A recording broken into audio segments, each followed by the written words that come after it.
Всем привет, меня зовут Лиза, и вы на моем канале. В прошлом видео мы с вами говорили о токсичной продуктивности, узнали, что это такое, почему это плохо, ее признаки и так далее. Кстати, ссылка на это видео будет в описании под этим видеороликом. И в этот раз, как я вам и обещала, я расскажу о способах, как же избавиться от токсичной продуктивности. Присаживаемся поудобнее, мы начинаем. Всем приятного просмотра!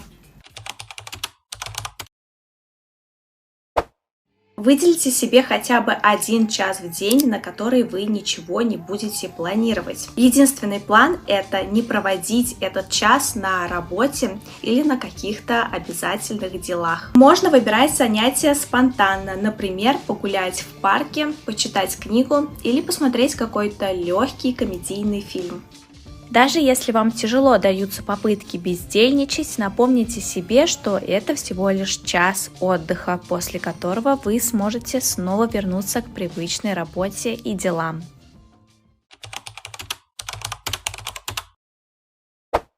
Составляйте заранее расписание на следующий день, ведь это действительно полезно. Это помогает справиться со стрессом, не забывать о своих важных делах и вообще успевать везде. Но вот иногда люди становятся заложниками собственного расписания и больше обеспокоены тем, чтобы выполнять это расписание, а не наоборот концентрироваться на делах. Если ваша работа это позволяет, то попробуйте хоть иногда ориентироваться по ситуации, а не по расписанию.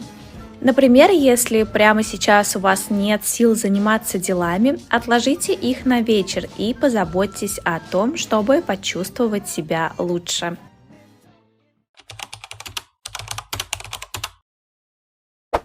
Серьезная проблема жертв токсичной продуктивности – это определение своей ценности через работу. Человеку кажется, что он может быть значимым и нужным только до тех пор, пока отлично справляется со своими, а иногда и с чужими задачами. Бывает, что такие убеждения подкрепляются токсичными коллегами и начальством. Стоит человеку, например, возмутиться необходимостью снова работать в выходные или не взять на себя дополнительный проект, и он из ценного сотрудника превращается в офисного изгоя.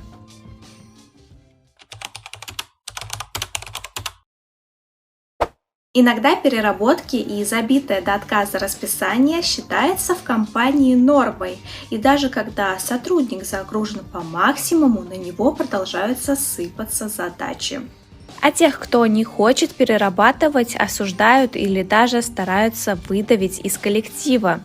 Если токсичная продуктивность не ваш выбор, и если она навязана вам корпоративными правилами, это стоит обсудить с руководством, а возможно и поискать другое место работы.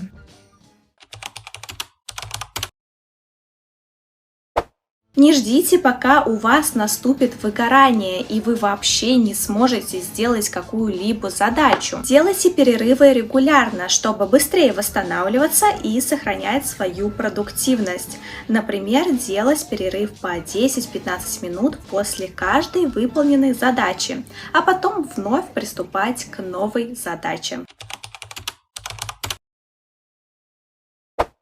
У людей, которые страдают токсичной продуктивностью, наблюдается стремление загонять себя в слишком жесткие рамки. Ставьте себе реалистичные цели с учетом внешних обстоятельств и при необходимости их корректируйте.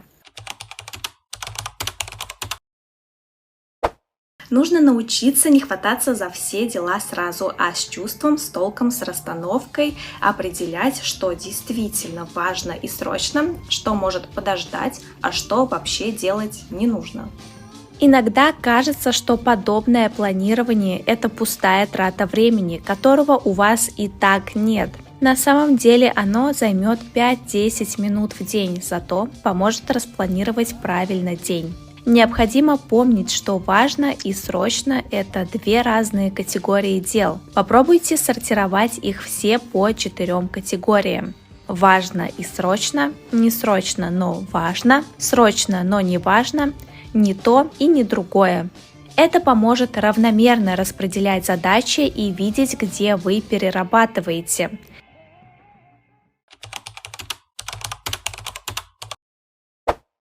Раньше в некоторых компаниях, да и в вузах, ценностью считалась профессиональная вовлеченность сверх меры, доступность в нерабочее время, желание брать еще больше задач, постоянная и беспрерывная инициативность. Иногда работодателю ошибочно кажется, что это говорит о лояльности и продуктивности сотрудника, а сотруднику, что он ценен, его заметят, не уволят, а возможно и похвалят. Нужно научиться выстраивать границы на работе, учебе, тратить время на близких и, самое главное, на себя. Ну что ж, на этом мое видео подошло к концу. Напишите в комментариях свои способы борьбы с токсичной продуктивностью. А также не забывайте подписываться на мой канал и ставить кнопку в топ. Всем пока!